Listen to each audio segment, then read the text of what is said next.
हाँ, तो last lecture तक क्या हो चुका था तुम्हारा, ये comparison between hydraulic and mechanical से तुम्हारा हो चुका था। तो आज क्या हम शुरू करने जा रहे हैं, drilling and boring. Drilling and boring क्या होता है, ठीक है। तो उसके बारे में मैं तुम्हें अभी बता देता हूँ क्या क्या होता है, और क्वेश्चन तुम्हारा इससे ही आएगा, इससे आगे से नहीं आएगा। तुम एक बार पढ़ लोगे तो आराम से तुम्हारा आएगा। फिर क्या होता है ड्रिलिंग। ड्रिलिंग क्या होता है तुम्हारा, it is a machining process in which holes are produced using a rotating tool such that both cutting motion and feed motion can be provided to the tool itself। मतलब क्या हुआ, मतलब ये बोल रहा है कि एक मशीनिंग प्रोसेस होता है, इसमें क्या करते हैं कि एक होल को प्रोड्यूस किया जाता है किसकी हेल्प से, यूजिंग द रोटेटिंग टूल।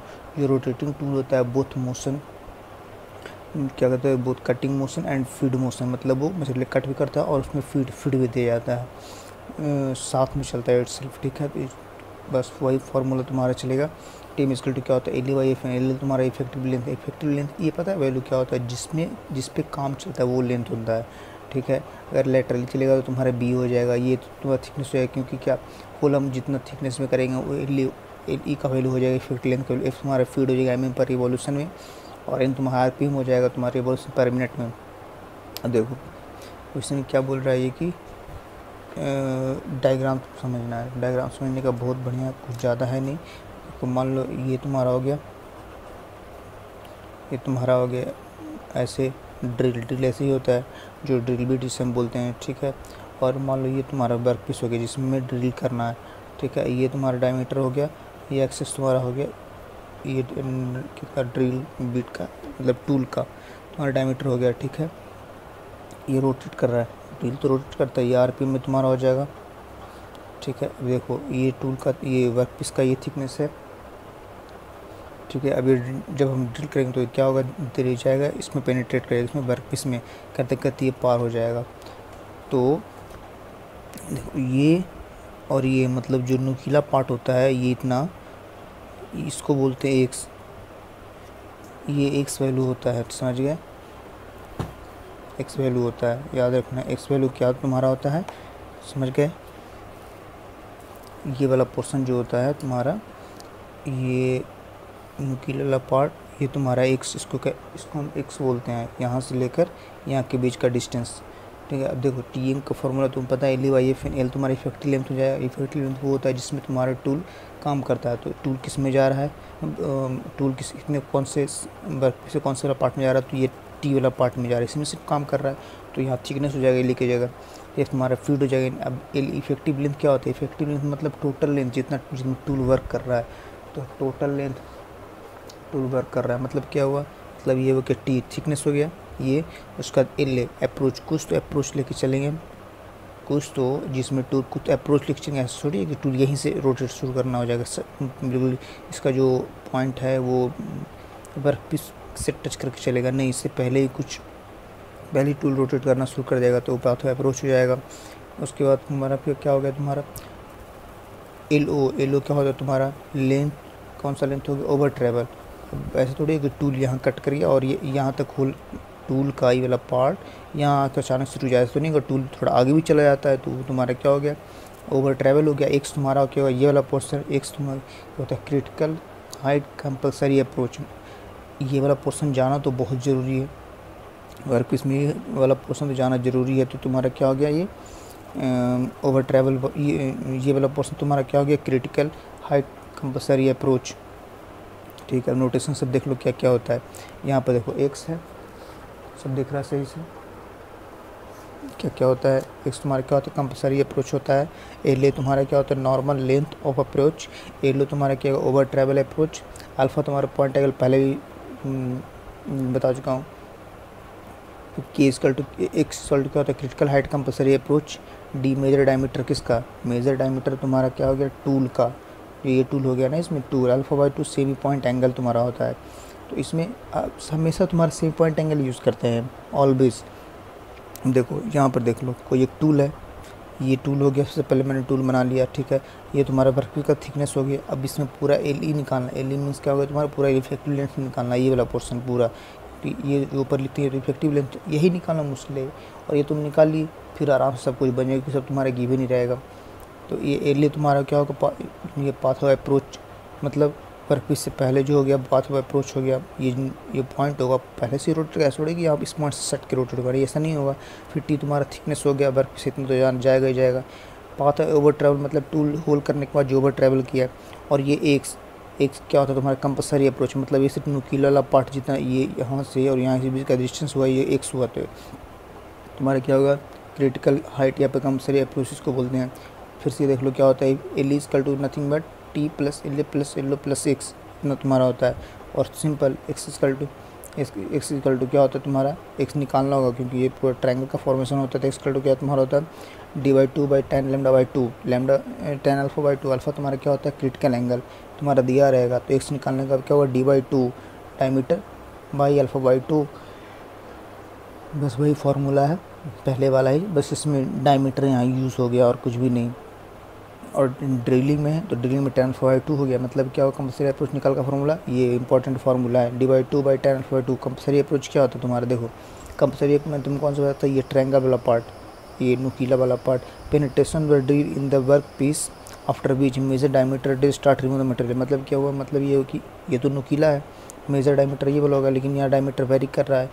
तो कंपल्सरी अप्रोच वहाँ तक का डिस्टेंस होता है जब कि तुम्हारा मेजर डायमीटर मतलब ये वाला डायमीटर तुम्हारा मेटल रिमूव करना शुरू करता है। पहले तो ये पॉइंट रिमूव किया, फिर ये यहाँ से ऐसे करते करते यहाँ से लेके तुम्हारा ये मेजर डायमीटर हो गया कांस्टेंट। तो मेजर डायमीटर यहाँ से काटना शुरू करता है, मेटल रिमूव करना शुरू कर देता है, उसको क्या बोलते हैं कंपल्सरी अप्रोच। आगे बात करते हैं, अगर तुम्हारा पॉइंट एंगल नहीं दिया हुआ है, पॉइंट एंगल दिया हो तो कोई बात ही नहीं कि एक्स तो तुम कैसे निकालोगे d/2, एक्स कैसे निकालोगे तुम सीधा फार्मूला से, फिर d/2/10 अल्फा/2। अगर तुम्हारा नहीं दिया हो पॉइंट एंगल तो सिंपल देख लेना, through out holes blind holes.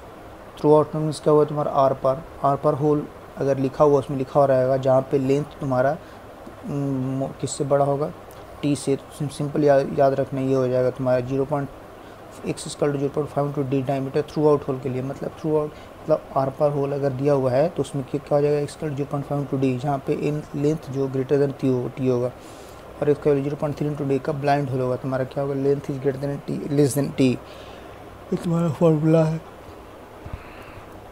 ये सब बहुत आसान है, जब क्वेश्चन करोगे तो आराम से हो जाएगा, कोई दिक्कत नहीं है। थ्रू आउट लिखा रहेगा तो सिंपल 0.5 डी कर लेना, और थ्रू आउट नहीं लिखा 0.3 डी कर लेना। अब देखो एवरेज प्रोडक्शन टाइम मतलब क्या होगा कि कोई टूल एवरेज प्रोडक्शन टाइम पर होल, एक होल प्रोड्यूस करने में कितना टाइम लगेगा। सिंपल क्या होगा total time production, total average production time पर होल में कितना लग रहा है, तो कैसे निकालेंगे सबसे पहले कि टोटल कितना लगा, टोटल टाइम कितना लगा और टोटल होल कितना प्रोड्यूस है। तुम्हारा एवरेज टाइम निकल जाएगा पर होल का। मान लो तुम्हारा टोटल प्रोडक्शन टाइम 60 मिनट लग रहा है, ठीक है, तुम्हारे पास होल तुम्हारा कितना है 20 हुआ, तो पर कितना हुआ 60/20 कितना 3 मिनट पर होल तुम्हारा आंसर आ जाएगा। समझ गए, ये आराम से निकल जाएगा, इजी है। वैसे बेसिकली सेकंड में जाएगा। अब देखो ये क्या कह रहा है, नोट्स इंपॉर्टेंट रखना है, ये सब ध्यान से देखते चले जाना। Tool life is only affected at time of machine, not take extra time, only take actual drilling time. मतलब टूल जो लाइफ होता है, टूल जितना टाइम के लिए वर्क कर रहा है वही टाइम लेंगे ना टूल अफेक्टिंग टाइम। मतलब आइडियल टाइम को तुम काउंट नहीं करेंगे, मतलब अप्रोच टाइम को या फिर ओवर ट्रैवल जो टूल किया तो उसमें तो बेसिकली कोई वर्कपीस तुम्हारा वर्कपीस कोई वर्क हुआ नहीं, तो वर्क नहीं हुआ तो उस पर तो टाइम हम नहीं लेंगे कि टूल का टाइम क्या होगा, वो एक्स्ट्रा टाइम उसमें ऐड नहीं होता है। ओनली एक्चुअल टाइम मतलब जो एक्चुअल ड्रिलिंग टाइम चल रहा है, जो एक्चुअल कट कर रहा है मशीन को, मटेरियल रिमूव कर रहा है, वही तुम्हारा टाइम लेते हैं। In numerical if diameter hole 20 में then drill diameter also 20 metre में, तो DH hole DD diameter of drill. ठीक, देखो ये भी अच्छा है, तुम ध्यान देना। इन क्या बोल रहा है तुम्हारा नोट में एक in numericals if dia of hole is 20 then drill diameter also 20 in assume to have single pass. अगला क्या है तुम्हारा it is assume to have single pass operation but practically if diameter of hole 20 then initially 10 और फिर उसके बाद 16 followed by gradual. मतलब देखो इन न्यूमेरिकल में क्या तुम्हारा कि दिया हुआ रहता है कि 20 mm का होल है तो हम ड्रिल डायमीटर 20 यूज़ करते हैं, लेकिन एक्चुअल ऐसा नहीं होता। एक्चुअल में अगर 20 mm का तुम्हारा होल करना तो हम 20 से ना करके क्या करते हैं पहले क्या करते हैं तुम्हारा 10 mm का ड्रिल यूज़ करते हैं। ठीक है, उसके बाद फिर 16 mm का करते हैं, मतलब ग्रेजुअली फॉलो करते हैं। नहीं तो क्या होता है, ये तुम्हारा क्या हो सकता है कि वाइब्रेशन कारण वर्कपीस तुम्हारा ख़राब हो जाए अचानक से। होल डायमीटर तुम्हारा होल का बड़ा करने में मटेरियल पे वो बहुत सारा उसमें चेंजेस आ सकता है, लाइक फिनिशिंग पंगा हो जाएगा, तो ऐसे समझ लो। अब क्या होता है तुम्हारा इनलार्जमेंट प्रोसेस, जी मतलब क्या होता है ग्रेजुअल इनलार्जिंग प्रोसेस, क्या होता है तुम्हारा मतलब धीरे धीरे। In the gradual enlarging process, if GEP not followed then induced vibration will be high, accuracy will be hampered and surface finish will be poor। ये तो मैंने अभी पहले बताया हूँ, मैंने बताया। ये देखो GEP अगर फॉलो नहीं किया तो क्या होगा, वाइब्रेशन बहुत होगा, ऑब्वियस सी बात होगा। हाई एक्यूरेसी तुम्हारा मेंटेन नहीं हो पाएगा, हैम्पर्ड मतलब ख़राब हो जाना, and surface finish will be poor. ठीक है, आगे की देखते हैं। तो आगे क्या कहता है तुम्हारा, if question state that approach and over travel together equal in radius of the drill is.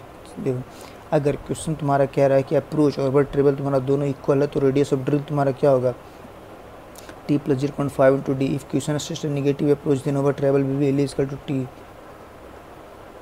ये सब इतना स्टेट के लिए नहीं, सब ये सब गेट में जाता तुमसे पूछेगा।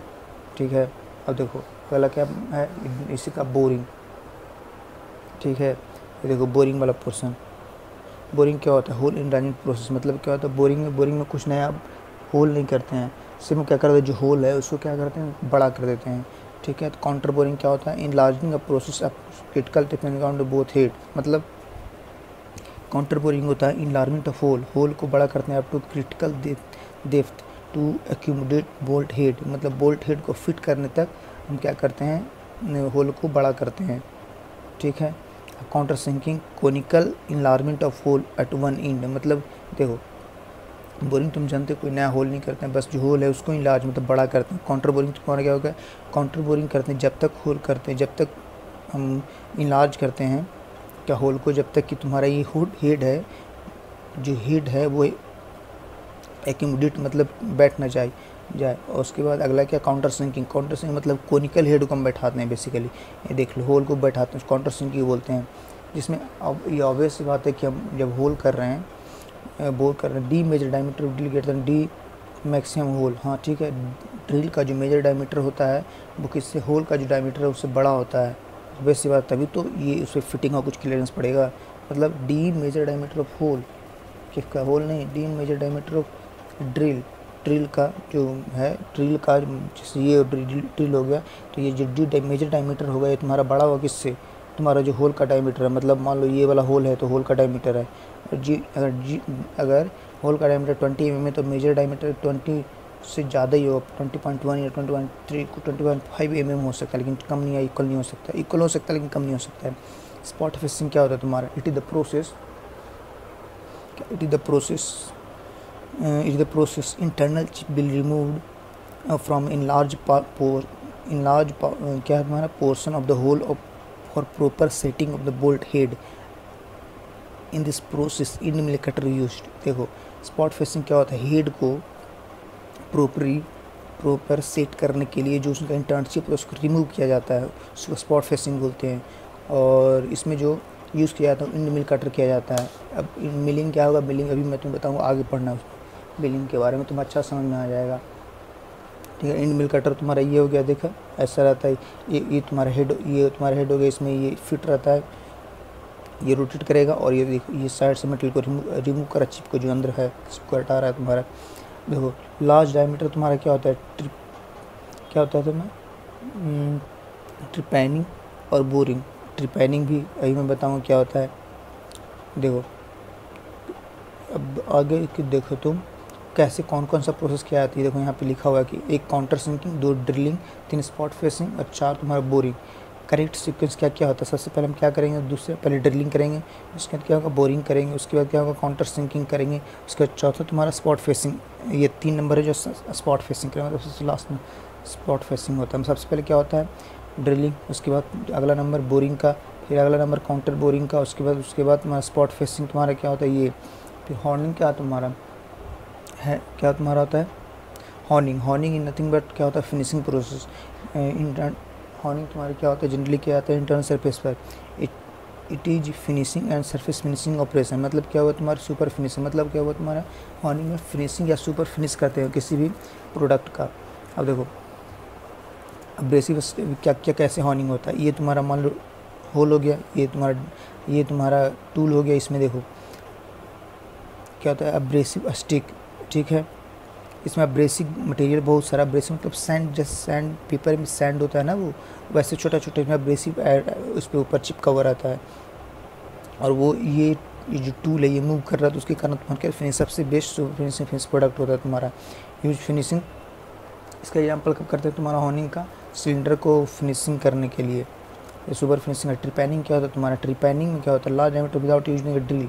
मतलब ट्रिपैनिंग में क्या होता है तुम्हारा कि लार्ज डायमीटर का होल करते हैं, लेकिन किसका, बिना ड्रिल का, मतलब उसमें ड्रिल और बोरिंग नहीं करते। इसमें तुम्हारा चिप का फॉर्मेशन नहीं होता। क्यों नहीं होता है, क्यों नहीं होता उसका देखो, मान लो ये कोई वर्क पीस है, ठीक है, अभी इतना डायमीटर काटना है, तो ये क्या करेगा ना कि यहाँ से ऐसे कट करेगा, यहाँ से ऐसे कट करेगा, तो ये वाला पोर्शन पूरा एक बार में पूरा बाहर आ जाएगा इतना, ये तो ये पोर्शन सीधा इसमें बाहर, इसमें चिप का फॉर्मेशन कम हुआ तो पूरा कट के बाहर निकल गया, लाइक अ होल हो गया। ड्रिल में क्या होता है, ड्रिल में तुम्हारा चिप का फॉर्मेशन होता है, ड्रिल में यहाँ से जो फ्लूट बना हुआ रहता है इसके थ्रू तुम्हारा क्या होता है चिप ऊपर आता है वैसे, या फिर नीचे जाता है, लेकिन इसमें पूरा ये कट के बाहर आ जाता है एक ही बार में, तो इसमें तुम्हारा चिप का फॉर्मेशन नहीं होता है ट्रिपैनिंग में।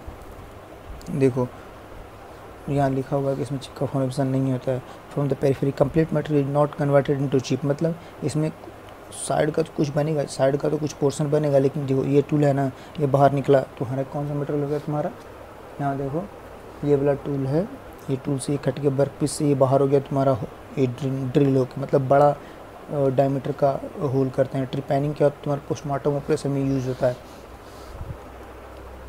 अगला बात करते हैं क्या होता है tapping and open die threading. Tapping क्या होता है, टैपिंग तुम्हारा इंटरनल थ्रेड बनाने में प्रोडक्शन में यूज होता है। तुम्हारा टैपिंग किस में यूज़ करते हैं, तुम्हारा इंटरनल थ्रेड बनाने, देखो अंदर के थ्रेड बन रहा है तो उसमें क्या होता है इंटरनल टैपिंग यूज होता है तुम्हारा।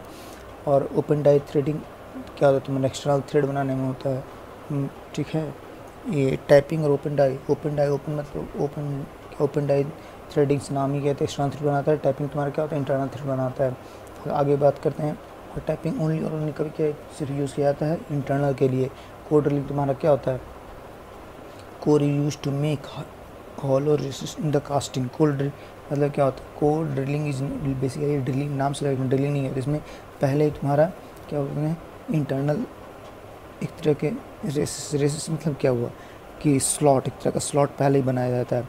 इन this process and already processed hole by the casting enlarging और the size using a drill known as the core drilling. मतलब देखो अगर ये इतना बड़ा प्रोडक्ट है तो उसमें क्या करते हैं यहाँ पे कुछ कोर लगा देते हैं यहाँ ताकि अंदर स्लॉट बना रहा है ये, जैसा जब वो सॉलिडिफाइड हो जाता है तो उसके करते निकाल लेते, तो पहले से बना होल मिल गया।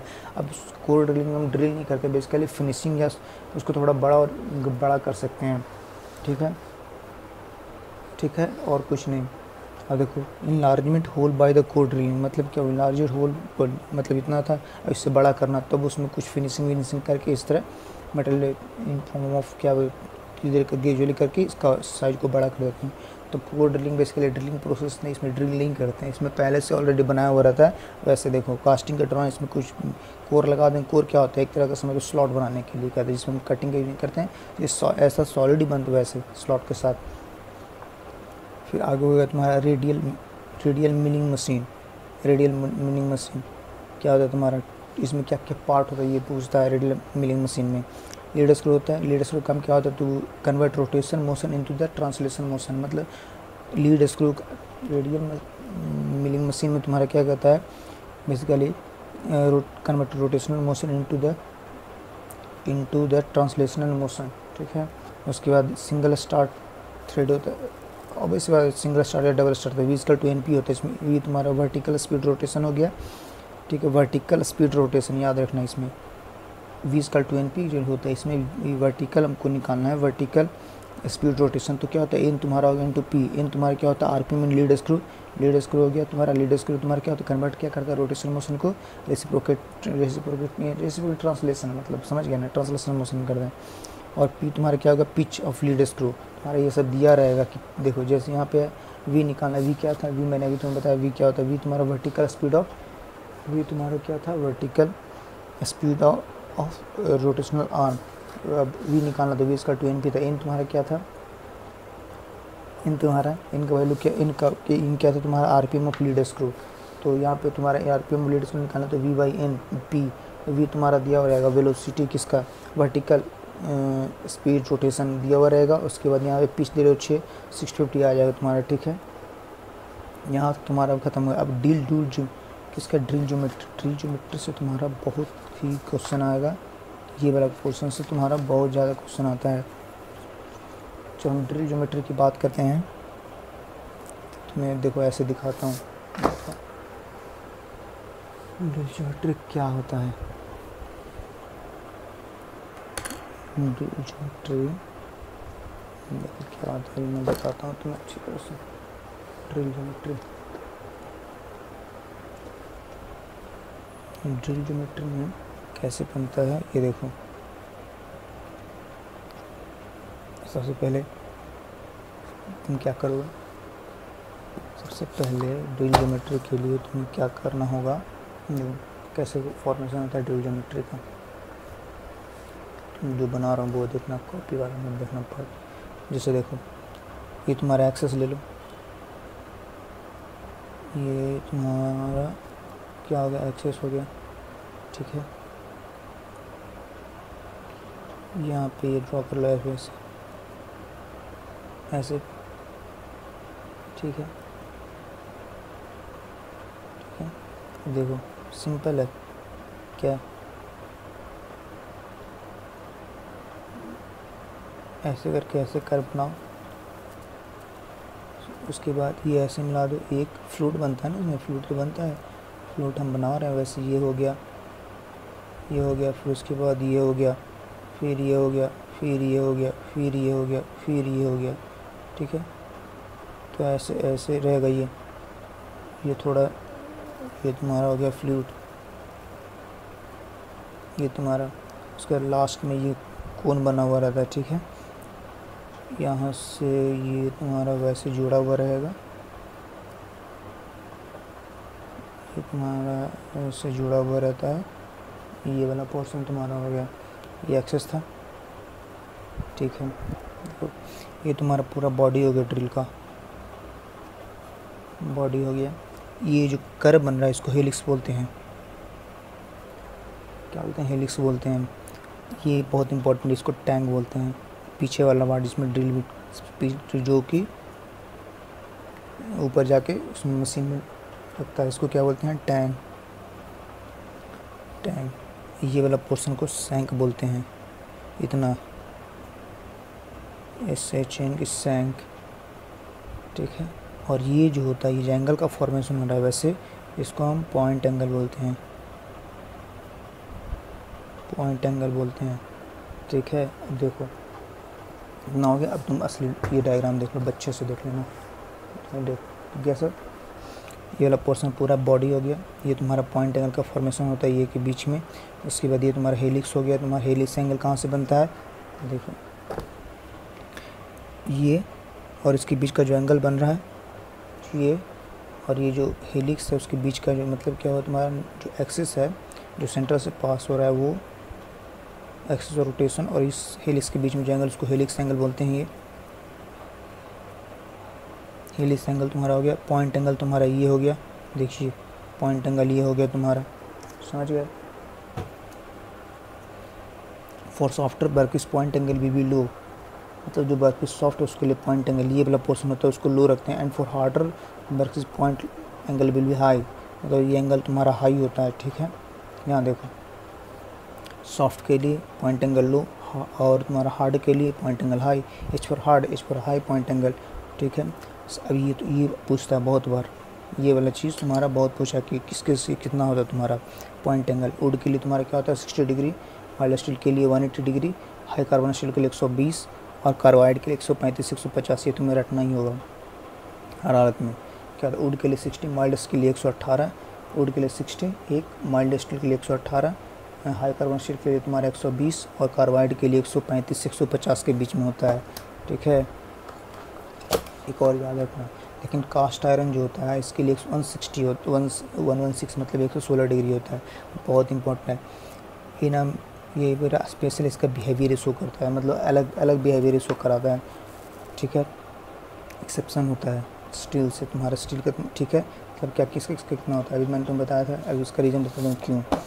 देखो वुड कितना तुम्हारा 60 डिग्री, माइल्ड स्टील का तुम्हारा कितना होता है 118, वुड के लिए 60 डिग्री, माइल्ड स्टील के लिए 118 डिग्री, हाई कार्बन स्टील के लिए तुम्हारा कितना था 120, और कार्बाइड के लिए 135 से 150। लेकिन और एक और क्या था, स्पेशल बिहेवियर कौन सा कर रहा था तुम्हारा, स्पेशल बिहेवियर कास्ट आयरन कितना 116, लेकिन कास्ट आयरन से हार्ड मटेरियल, लेकिन इसका 116 ही होता है, क्यों अभी बताऊँगा। क्या तुम्हारा geometry for hard material point angle will B high and soft material will be लो।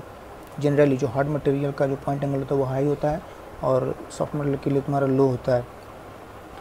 अब देखो कास्ट आयरन में, क्योंकि due to present of graphite in cast become softer, cast iron जो होता है वो तुम्हारा क्या होता है, स्टील से तुम्हारा क्या होता है, तुम्हारा हार्ड होता है, लेकिन इसका पॉइंट एंगल इसलिए लेस होता है क्योंकि इसका जो बनावट होता है, इसका जो कास्ट आयरन, इसमें तुम्हारा क्या होता है ग्रेफाइट, और ग्रेफाइट के कारण क्या होता है ये सॉफ्ट हो जाता है, क्योंकि ये लेयर बाई लेयर एग्जिस्ट करता है, इसलिए इसका पॉइंट एंगल कम रखते हैं, पॉइंट एंगल से कम था।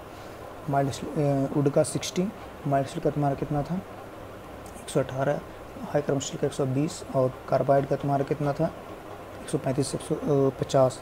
स्पेशल बिहेवियर कौन सा करता है, कास्ट आयरन, कास्ट आयरन तुम्हारा क्या होता है हार्ड स्टील से, लेकिन फिर 116 क्यों होता है, क्योंकि इसमें जो ग्रेफाइट प्रेजेंट है उसके कारण होता है। हेलिक्स, हेलिक्स किसको बोलते हैं, ये जो फ्लूट है, फ्लूट को हेलिक्स बोलते हैं। हेलिक्स क्यों देते हैं, हेलिक्स इसलिए देते हैं ताकि तुम्हारा पहला चिप लिफ्ट हो सके, to provide variable angle. Purpose तुम्हारा क्या होता है कि तुम्हारा चिप्स लिफ्ट हो सके, to provide various angle on the base of helix.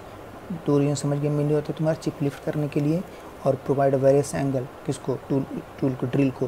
अब देखो हेलिक्स पे तुम्हारा, हेलिक्स के बेसिस पे कितने तरह का तुम्हारा होता है, 3 तरह का होता है, एक रेगुलर हेलिक्स, सॉरी एक स्लो हेलिक्स, एक फास्ट हेलिक्स, और एक रेगुलर हेलिक्स ड्रिल। ड्रिल तुम्हारा हेलिक्स पे 3 तरह का बढ़ता है, एक है तुम्हारा slow helix, fast helix and तुम्हारा रेगुलर हेलिक्स।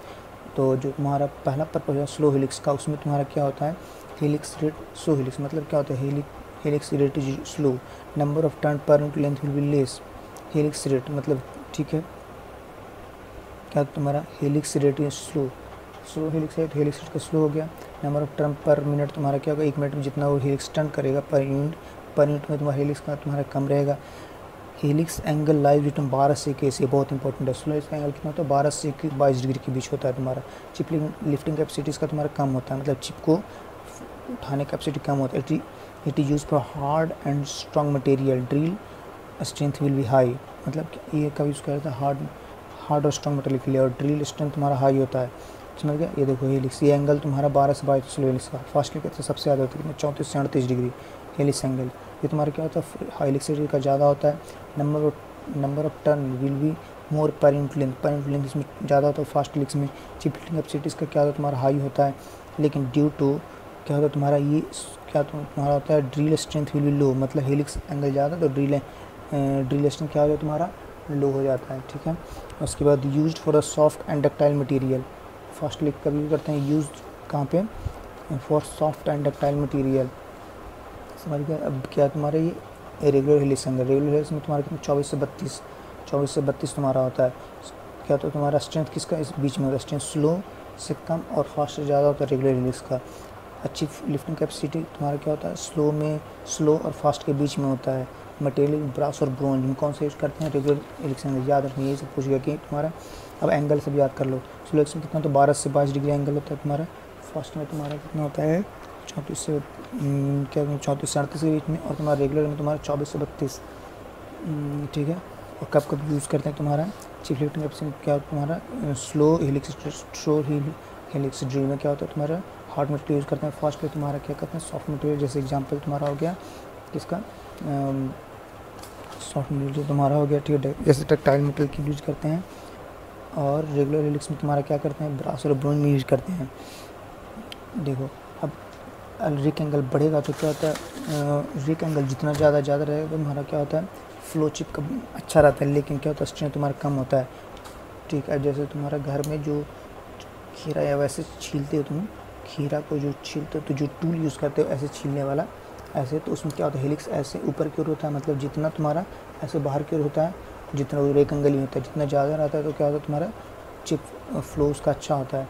अब देखो क्या कर रहा है तुम्हारा कि हम क्यों यूज़ करते हैं वेरिएबल रेक एंगल, इसमें तुम्हारा वेरिएबल रेक एंगल होता है। देखो हेलिक्स एंगल जो वेरिएबल रेक एंगल का होता है यूज़, मतलब अल्फ़ा चिप जितना ज़्यादा तुम्हारा रेक एंगल बढ़ेगा उतना ज़्यादा तुम्हारा क्या होगा फ्लो चिप का अच्छा होता है, लेकिन स्ट्रेंथ उसका कम होते चला जाता है।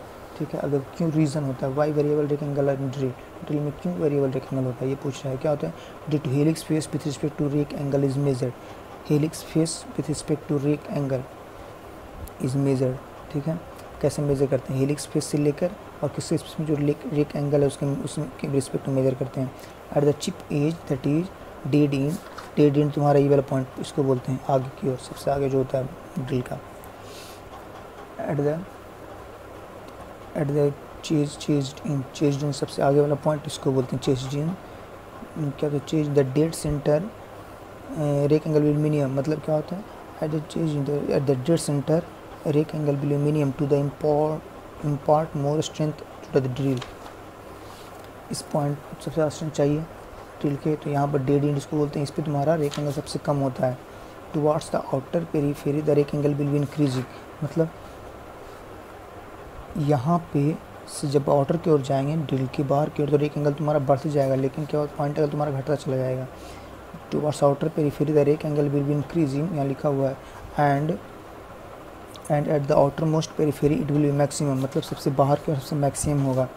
व्हाट इज़ द डिफरेंस, ठीक है, और क्या होता है बाहर के मैक्सिमम से चिप फ्लो तुम्हारा अच्छा होता है। मैंने बताया कि रेक एंगल ज़्यादा रहेगा तो चिप फ्लो अच्छा होता है।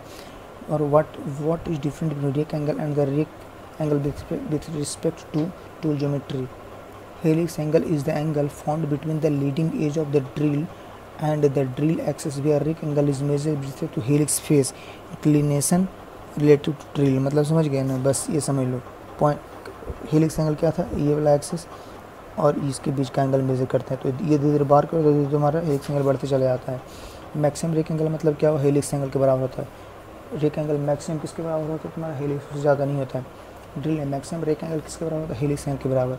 Helix angle greater than equal to rake angle, मतलब रेक एंगल क्या होता है, रेक एंगल हेलिक्स एंगल हमेशा या तो बराबर होगा या फिर बड़ा होगा, कम कभी नहीं हो सकता किससे, रेक एंगल से। याद रखना मैक्सिमम रेक एंगल किसके बराबर होता है, हेलिक्स एंगल के, और हेलिक्स एंगल तुम्हारा बड़ा होगा या बराबर रेक एंगल से, रेक एंगल कभी छोटा नहीं होगा। और मैक्सिमम रेक एंगल कहाँ पे तुम्हारा, आउटर पेरीफेरी। यहाँ उसके बाद हेलिक्स फेस चेजल मैं तुम्हें बता दिया था, इसी का क्रॉस सेक्शन भी हुई है, देखो ऐसा। तो ये वाला चेजल पॉइंट होता है तुम्हारा relative between relation between point angle helix angle. Soft material तुम्हारा लो पॉइंट एंगल होता है, हाई हेलिक्स एंगल तुम्हारा होता है। पॉइंट एंगल कम तो क्या होगा तुम्हारा, पॉइंट एंगल कम तो हेलिक्स एंगल ज़्यादा, हाई हेलिक्स एंगल लो हेलिक्स, हाई पॉइंट एंगल और हेलिक्स एंगल तुम्हारा कम हो जाएगा। समझ गए, देखो सॉफ्ट मटेरियल के लिए तुम्हारा लो पॉइंट एंगल जरूरी है, लेकिन हेलिक्स हाई रेक एंगल होना चाहिए। और हार्ड मटेरियल के तुम्हारा क्या होता है, हाई पॉइंट एंगल होता है और लो रेक एंगल। कन्फ्यूजन नहीं रखना, सॉफ्ट मटेरियल के लिए तुम्हारा क्या होता है, पॉइंट एंगल हम लो रखते हैं, हेलिक्स एंगल तुम्हारा हाई होता है। हार्ड मटेरियल का क्या होता है तुम्हारा, पॉइंट एंगल हाई रखते हैं इसमें, और तुम्हारा क्या होता है और लो हेलिक्स एंगल रखते हैं। तो हेलिक्स एंगल और तुम्हारा रेक एंगल तुम्हारा डायरेक्टली प्रोपोर्शनल होता है। वैसे यहाँ देखो सॉफ्ट मटेरियल क्या होता है, पॉइंट एंगल लो, लेकिन रेक एंगल तुम्हारा हाई होता है। ठीक है, हार्ड मटेरियल के तुम्हारा क्या होता है, high rake angle, high hard material के लिए हाई पॉइंट एंगल और लो रेक एंगल। यहाँ देखो helix angle directly proportional to rake angle, बस indirectly proportional to point angle. Helix angle is directly proportional to rake angle और inversely proportional of point angle. देखो shank क्या था, सैंक इसको बोलते हैं, देखो ये वाला पोर्शन को सैंक बोलते हैं, इतना दूर तक।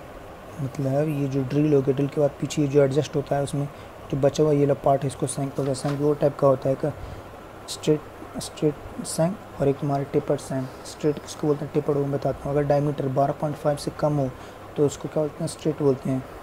और अगर डायमीटर 12.5 से ज़्यादा हो तो उसको टेपर्ड बोलते हैं। स्ट्रेट में तुम्हारा क्या होता है, 3 जॉचक में यूज होता है, और टेपर्ड तुम्हारा क्या होता है, सिर्फ लॉगिंग बिहेवियर होता है। सब पूछता है कि बताइए डायमीटर 12.5 है तो बताओ कौन सा होगा, तो स्ट्रेट होगा। लेकिन अगर कम है तो, अगर 12.5 से ज़्यादा होगा तो टेपर्ड होता है। स्ट्रेट तुम्हारा 3 जॉचक में कहाँ यूज होता है, 3 जॉचक में। स्ट्रेट तुम्हारा कहाँ होता है, 3 जॉचक में यूज होता है तुम्हारा। और वही बात करता है टेपर्ड की, तो वो तुम्हारा कहाँ यूज होता है, किसमें, सेल्फ लॉगिंग बिहेवियर इसमें होता है, स्लाइडिंग फिट इसमें होता है। मतलब समझ गया ना कि टेपर्ड वाला सेल्फ लॉगिंग बिहेवियर होता है, लेकिन तुम्हारा स्टेट में सेल्फ लॉगिंग बिहेवियर नहीं होता है। टैंक, टैंक क्या होता है तुम्हारा? टैंक मैंने बताया था डायग्राम में, देखो टैंक ये वाला पोर्शन हो गया जो कि किस में फिट होता है, होल्डर में, ड्रिल होल्डर। तो क्या टैंक क्या होता है, यहाँ लिखा हुआ है it enter into the slot to fix itself to prevent the relative motion between drill and holder. अगर ड्रिल और होल्डर के बीच में रिलेटिव मोशन हो जाए तो फिर ड्रिल तो काम नहीं करेगा, वो तो खुद रोटेट कर जाएगा। इसलिए टैंक ये वाला पोर्शन होता है तुम्हारा। जो सैंक वाला पोर्शन होता है, ये सैंक के बाद वाला पोर्शन जो तुम्हारा क्या होता है, होल्डर में फिट होता है, उसको बोलते हैं टैंक। वो रिलेटिव में रिस्ट्रिक्ट करता है। रीमर क्या होता है? बेस्ट एक्यूरेट सीजिंग, साइजिंग और फिनिशिंग के लिए। रीमर तुम्हारा क्या करते हैं? एक्यूरेसी के लिए तुम्हारा होता है, बेस्ट तुम्हारा एक्यूरेसी के लिए होता है तुम्हारा, ठीक है। ये साइजिंग और देखो रीमर साइजिंग और फिनिशिंग के लिए आया क्वेश्चन है। साइजिंग फिनिशिंग कौन? रीमर होता है। लेकिन वे सुपर फिनिशिंग के लिए तुम्हारा क्या होता है? सुपर फिनिशिंग के लिए तुम्हें मैंने बताया था क्या होता है तुम्हारा, हॉर्निंग होता है। हॉर्निंग किसके लिए? सुपर फिनिशिंग के लिए।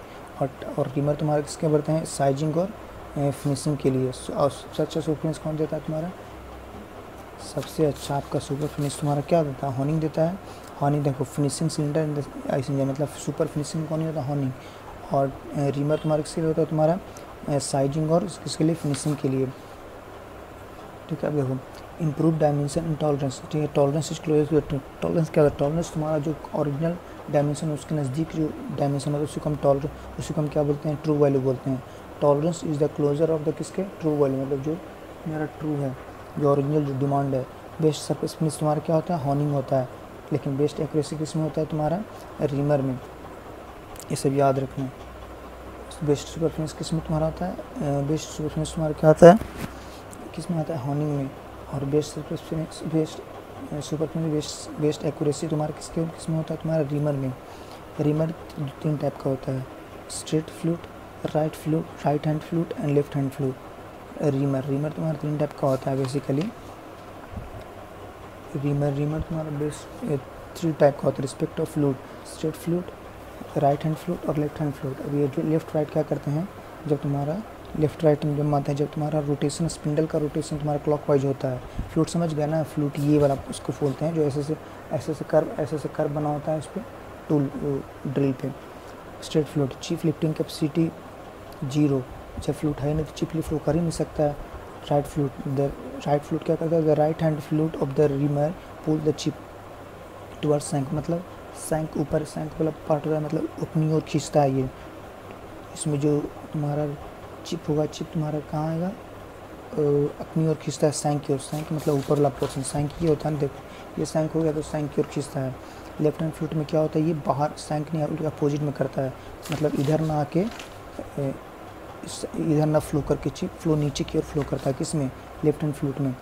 Not work for the blind hole, straight flute का भी हम ब्लाइंड होल के लिए यूज़ नहीं करते क्योंकि ब्लाइंड होल करेंगे तो उसमें पता नहीं है तो फिर चिप कहाँ जाएगा, तो ब्लाइंड होल में हम ठीक है। उसके बाद shank and this force is use to machining blind hole, ठीक है।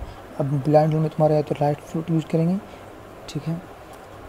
टू ऑर्डर जी ठीक है। ब्लाइंड होल में कौन सा यूज़ करते हैं? राइट फ्लूट पूछता है। और लेकिन क्या होता है तुम्हारा? लेफ्ट हैंड फ्लूट यूज़ करते हैं तुम्हारा कहाँ पे? थ्रू आउट होल में। ब्लाइंड होल में क्योंकि थ्रू आउट होल में चिप नीचे की ओर जाएगा, मतलब किसके? सैंक के अपोजिट। सैंक इसको बोल रहा था सैंक ये तो इसके अपोजिट जाएगा, तो ये कब कहाँ यूज़ करेंगे? थ्रू आउट होल के, तब ताकि नीचे चिप गिर जाए। लेकिन जब हमें ब्लाइंड होल है, पता नहीं कितना होल है, तो वो कौन सा? लेफ्ट हैंड फ्लूट यूज़ करेंगे, sorry right hand flute use करेंगे। तो क्या होगा? राइट हैंड फ्लूट कहाँ करता है? सैंक की ओर चिप को लिफ्ट कराता है, इसलिए हुआ तो ठीक है। फिर only work through hole machining, ठीक है। Only work vertical spindle due to the following. देखो स्ट्रेट फ्लूट कहाँ यूज़ करते हैं? स्ट्रेट फ्लूट हम यूज़ करते हैं कहाँ पे? जहाँ पे कि हमें वर्टिकल के लिए, क्योंकि तो इसकी फॉर्मेशन तो ये फ्लूट है नहीं, तो क्या होगा तुम्हारा? ये या तो नीचे ग्रेविटी के कारण अपने आप तुम्हारा क्या होगा? वो नीचे गिर जाएगा चिप। लेफ्ट हैंड फ्लूट में तुम्हारा सब हो गया, लेफ्ट राइट और स्ट्रेट फ्लूट समझ गए। और में तुम्हारा साई, मतलब क्या? साई 0, साई क्या तुम्हारा होता है? ये एंगल होता है, कौन सा एंगल?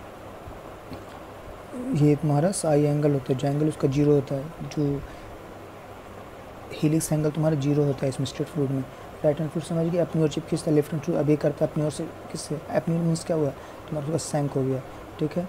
ब्लाइंड के लिए कौन सा यूज़ करते हैं? Right hand flute. Throughout के left hand flute. The above statement, जो भी लेफ्ट राइट लिख रहे हैं कब कर रहे हैं, जब तुम्हारा स्पिंडल का रोटेशन, स्पिंडल कहाँ होता है, स्पिंडल में वही होता है जिसमें ये तुम्हारा फिट होता है टूल, एक तरह का होल्डर समझ लो, उसके क्लॉकवाइज रोटेशन है। देखो यहाँ पे क्या लिख रहा है, यहाँ पे लिख रहा है तुम्हारा given that workpiece has throughout hole which is machined under the vertical spindle rotation, if a workpiece is hard and strong, straight fluid reamer will be preferred। Straight fluid का सबसे ज़्यादा स्ट्रेंथ होता है। अगर तुम्हारा दिया हुआ है कि अंडर वर्टिकल स्पिंडल रोटेशन है, हार्ड एंड स्ट्रॉन्ग, और ठीक है ना, तो उसमें कौन सा प्रीफर करेंगे, तो किसको करेंगे, हार्ड एंड स्ट्रॉन्ग। ये तुम्हारा स्ट्रेट फ्लूइड, स्ट्रेट फ्लूइड का सबसे ज़्यादा स्ट्रेंथ होता है। It's soft left hand reamer, अगर सॉफ्ट है तुम्हारा लेफ्ट हैंड करेंगे तो लेफ्ट हैंड में तुम्हारा क्या हो गया, बेसिकली चिप को नीचे गिराता है, ठीक है। तो देखो इन्वर्टेड ड्रिलिंग ऑपरेशन, इन्वर्टेड आ गया, इसमें पूछता है कौन सा कंपोनेंट यूज करते हैं। इन दिस प्रोसेस क्या होता है, in this operation drill deep drill operation is hole drilling operation is perform and certain hole is provided to drill through out which oil will be pump. इसमें सीधा पूछेगा कौन से ऐसा ड्रिलिंग ऑपरेशन है जिसमें हम ऑयल यूज़ करते हैं, तो सीधा याद रखना इन्वर्टेड ड्रिलिंग ऑपरेशन में हम ऑयल यूज़ करते हैं। ये तुम्हें पता है, इसका D/2/10/2 पहले से बताया हुआ फार्मूला क्या होता है। In this operation drill operation deep hole drilling operation is perform and central hole is provided the drill through which oil will be pumped flow along the fluid for the chip removal and heat dissipation such that drill is known as the oil drill। Oil किस में use करते हैं, तुम्हारा inverted drill operation में, और इसमें क्या करते हैं, चिप फ्लो के लिए और कूलेंट के यूज़ क्या करते हैं हम, इसमें ऑयल यूज़ करते हैं। यहाँ तक तुम्हें सब पता लग गया होगा। तो अगले लेक्चर से मैं तुम्हें बताऊँगा मिलिंग हो जाएगा पूरा। देखो मिलिंग है, मिलिंग थोड़ा लंबा टॉपिक है, मिलिंग थोड़ा समझने वाला है। ये हो गया तुम्हारा। चलो अगले लेक्चर में मिलते हैं।